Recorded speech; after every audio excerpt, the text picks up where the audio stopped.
John, good? Good? Corey, good? All right, guys, thank you so much for being here today. We're here to give you an update on a homicide that occurred back on January 15th of this year, taking you back to January 15th. January 15th was Martin Luther King Jr. Day. Here in Indian River County, it was a rainy day. And on this particular day, our victim in the case, Hippie Dave Schultz. I'm going to pull his picture up for you so you have his picture. When I say Hippie Dave Schultz, that's his nickname. He's known around town as Hippie Dave Schultz. He's 73 years old. He's a homeless guy, homeless vet that lives in our community, Army veteran. And he had a small scooter. He had won scratch off. He had a little bit of money from a settlement. He had purchased a small scooter. He traveled all of our homeless resources. He was around town. People knew him. They knew him as Homeless Dave. He's got a daughter, a sister, an Army veteran. So he is sleeping under the awning at one of our local funeral homes. So over here on our slideshow, we're going to give you a picture of that, the Stone Brothers Funeral Home, right inside of Gifford. And so you can see on that photo, there's a little overhang. He was sleeping on there. Actually, 2 days previous to this, one of our deputies had encountered him sleeping under there and had a conversation about him not sleeping under there, which he actually did have permission from the folks at Stone Brothers. In discussing it with the detectives, they talked about how neat and orderly his bedding and all the things that he had, even as a homeless person, his Army training was still in place, that he was keeping everything neat. He wasn't one of these homeless people that was out there, putting trash all over the place and causing problems. He is one that was neat, orderly, so much so that Stone Brothers allowed him to sleep underneath of that awning. So on the morning of January 16th, Deputy Cowger, and I have to give him absolute credit in this, he was doing a fantastic job being a patrol deputy in his zone, checking out things on a rainy night. He goes up underneath of that overhang and he finds our victim, Hippie Dave Schultz, dead. At the time, we initially thought it was a suicide, but after looking and finding out what happened, we realized that he had been stabbed multiple times underneath of that awning. And we also realized very quickly that it was actually a theft that occurred. His scooter was found on the other side of US 1. His identification, his wallet, all of those things were strewn about on the opposite side of US 1, and his phone was missing. So our detectives did an amazing job, good old-fashioned police work, hit the ground, doing grid searches, searching for that phone, using technology, using all of our available resources, our real-time crime center, our digital forensics, everybody was involved. And by the end of that day, we located our suspect, Eugene Gene Bain, with our victim's cell phone in his hands. So I have a picture of him up here. This is Mr. Eugene Bain.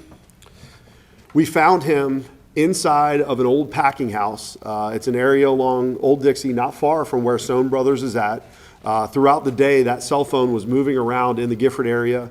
We finally pinned him down inside of a locked room. We made entry in there. We were able to take him into custody, and he actually had our victim's cell phone in his hands when we brought him in. We brought him over, we interviewed him. Now here's the history of Mr. Bain. He's 65 years old today, as we speak today. When he was arrested on January 16th, he had only been out of prison for 33 days. He had done 6 years in prison for burglary. Throughout the course of his life, he's done 13 prison stints, convicted of 21 felonies.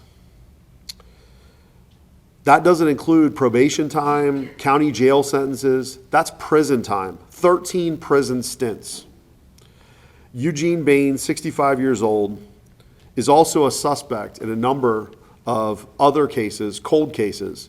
And some of those cases now, as a result of this arrest for murder, are going to be referred to our cold case committee, that we believe we may be able to actually pin him down as being involved in some of those as well.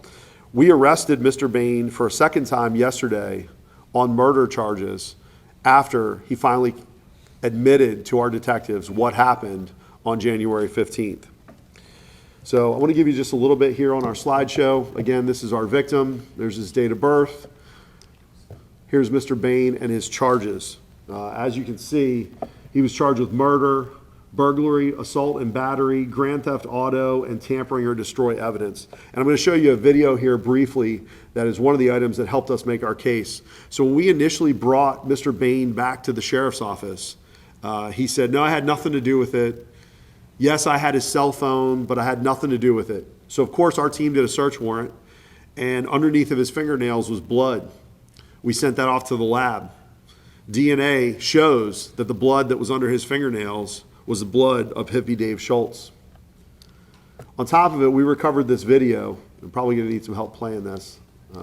See if I can play it on here. Anybody over there, tech guys, know how to play this thing? Play? Is that it? Is it playing now? Touch the screen. Touch the screen? So fancy. There he is walking. He's got our victim's cell phone in his hand, and he's got the victim's backpack on the front of him as he's walking along. So immediately his story of I found that cell phone in the Gifford area kind of goes away. The story of no, I never touched any of his stuff when he's walking on video with the backpack goes away. And I'll tell you this, our real-time crime center, our digital forensics, our detectives, crime scene, and road patrol all work together. All the things that I've done since I took office as sheriff to put in place are working the way that they were intended to do. And the reason I'm standing here today to tell you about this is because all of them are doing their jobs the way it's supposed to be done. And here we are a few months later with an amazing murder case for the state with a bow on top of it that they're going to take to our prosecutor, to grand jury, to get additional murder charges on this guy, to upgrade these murder charges, to show how serious this case is. And I will tell you, he was arrested on January 16th on 2 charges, failure to register and trespass. We did that just to get him in the system, just to get him booked in. He sat in our jail until March 25th when he actually fulfilled the terms of that. He actually did time served for those 2 charges. On March 25th, he was released and he went into the hospital for unrelated issues. Since he's been in the hospital, our team has not given up. They've gone in, they've interviewed him multiple times. He said, I still have some unfinished business with my daughter. I want to talk to her. Our team traveled to Miami. They met with his daughter. They put him in contact with his daughter. Because of the relationship that we built over the course of the last few months with this guy, yesterday, while he was in the hospital, he confessed to this murder. He said, I snapped. But we know exactly what happened out there. This guy, he's a killer. He's been a killer his entire life. He's done other murders. We're going to be reaching out to other jurisdictions. We know that of these 13 prison stints that he's done, on other occasions, he's gone to other jurisdictions. Up north, he's gone to other places. He's never spent much time in the community. Every time he gets rearrested and goes back to prison. We believe this guy is involved in multiple murders. We believe he's a cold-blooded killer, and we took a really bad guy off the streets today. He's in our custody. He's charged with murder, and we're going to do our best to be able to prove that not only that Hippie Dave didn't die in vain, but that we're going to be able to close some other cold cases as a result of this. With that, I'll take your questions. You mentioned that he was arrested multiple times, so 21 different stints here. Was he in your jail at all these times, or were the other counties? He's been all over the place. This guy, the one thing I will tell you is that a number of the cases that we have that we're looking at are in the same area as this homicide that he committed. There are other cases that are in that area that are cold cases that we're definitely looking at him for. In this particular instance, he was released from prison 33 days after a 6-year stint, 33 days before killing Hippie Dave Schultz. And he went right back to that same area and killed this guy in cold blood. Hippie Dave didn't deserve it. He wasn't bothering anybody. He was living his life out there. So great that even the Stone brothers let him live underneath their awning. So he didn't deserve this. And so we're going to bring him justice. And I believe in the coming weeks and months, we're going to bring justice to some other victims that have been a victim of Eugene Bain. Sheriff, again, how far back do these cold cases go? And do they, as you said, rise to the level of murder in some of these cases? 90s, and yes, murder. Yes. So the suspect, he's connected to other homicides in Indian River County? So he's been connected to a number of other crimes, not just homicides, but other crimes, sexual assaults, a variety of different crimes. And so over the years, technology has gotten better. And this guy has spent a lot of time in prison. He was somebody that wasn't necessarily on our radar, but he invited himself to get back on our radar by committing this homicide, and he is a prime suspect in a lot of cases right now. Other questions?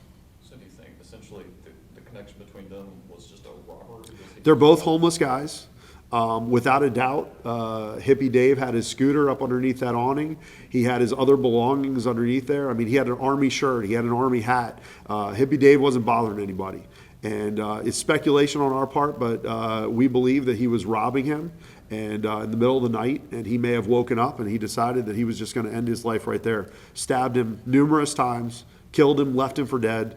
And if it weren't for Deputy Calger doing his job, encountering him laying there, and found him dead, you know, it could have been days before we figured out, you know, what was going on there. I do want to give credit to Detective Daughtry, the entire team in the Real-Time Crime Center, Digital Forensics, all of our detectives, Crime Scene, Road Patrol. Sergeant Avila is the one who located the scooter on the other side of US 1. Really just all around, all our team is just doing an amazing job here, and this case is just one example of the great work that we're doing. Other questions? Thank you guys for coming up.